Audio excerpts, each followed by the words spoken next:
हरे कृष्णा। आज मैं आपको निधि वन के रहस्य के बारे में बताऊंगी। क्यों रात को वहाँ कोई क्यों नहीं रुकता। तो कहानी शुरू करने से पहले आप मेरे चैनल को सब्सक्राइब करना ना भूलें। आज मैं आपको एक सच्ची घटना के बारे में बताऊंगी जिसको सुनकर आप भी हैरान रह जाओगे। उस रात पुजारी जी ने जो देखा, अगर पूरी दुनिया देख लेती तो शायद हर कोई भगवान पर यकीन करने लग जाता। तो इस खास सच्ची घटना को अंत तक जरूर सुनिएगा।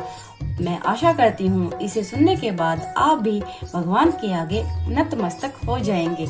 ये स्थान निधि वन बेहद पवित्र, धार्मिक और रहस्यमयी है, लेकिन कुछ ऐसा रहस्य यहाँ छुपा हुआ है जो आज भी विदेशी पर्यटकों को अपनी ओर आकर्षित करता है। मान्यता है कि निधि वन में आज भी हर रात भगवान श्री कृष्ण गोपियों संग रास रचाते हैं।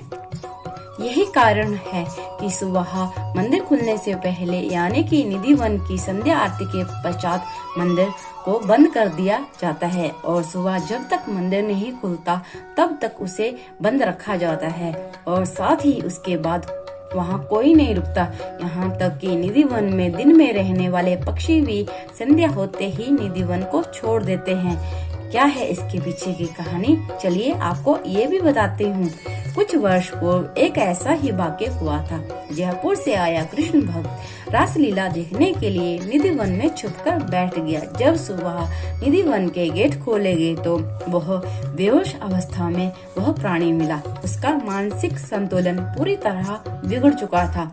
ऐसे अनेकों किस्से लोग बताते हैं। एक ऐसा ही अन्य व्यक्ति था पागल बाबा, जिनकी समाधि भी निधि वन में बनी हुई है। उसके बारे में कहा जाता है उन्होंने भी एक बार वन में छुपकर रासलीला देखने की कोशिश की थी, जिससे वो पागल हो गए। क्योंकि वह कृष्ण भगवान के अनन्य भक्त थे, इसीलिए उनकी मृत्यु के पश्चात मंदिर कमेटी ने निधि वन में ही उनकी एक समाधि बना दी। और साथ में एक और मान्यता ये भी है, इस वन में लगी तुलसी की एक भी डंडी कोई भी अपने घर नहीं ले जा सकता। लोग बताते हैं जो कोई भी इसे तोड़ने की कोशिश करता है वह किसी न किसी आपदा का शिकार हो जाता है। तुलसी भगवान श्री कृष्ण को अत्यंत प्रिय है, इसीलिए कोई भी उन्हें नहीं छूता। वन के आसपास बने मकानों में यहाँ तक कि खिड़कियाँ भी नहीं है। यहाँ के निवासी बताते हैं कि शाम 7 बजे के बाद कोई भी इस वन की तरफ नहीं देखता। जिन लोगों ने देखने का प्रयास किया या कोशिश भी की वो अंधे हो गए या फिर उनके ऊपर दैवीय आपदा आ गई।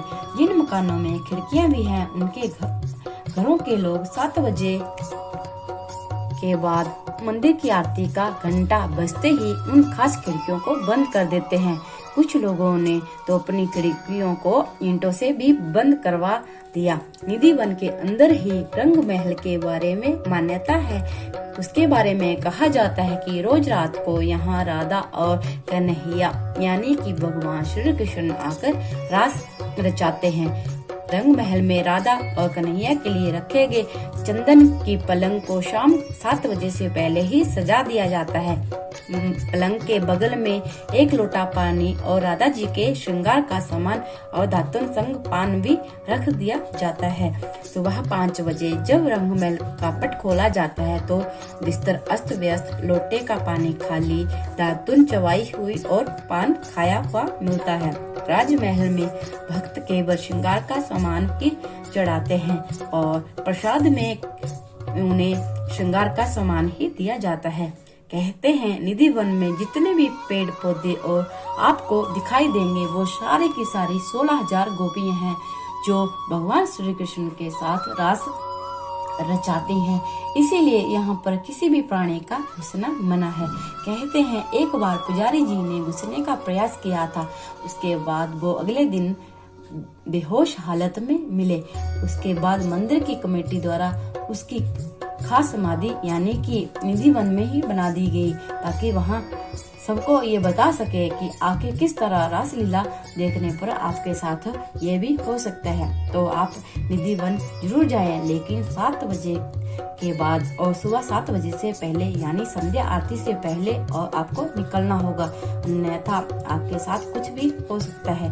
मेरी ये वीडियो आपको अच्छी लगे तो शेयर कीजिएगा ज़्यादा से ज़्यादा लोगों में, और मेरे वीडियो पे कमेंट भी करना कि आपको ये कैसी लगी। हरे कृष्णा, धन्यवाद।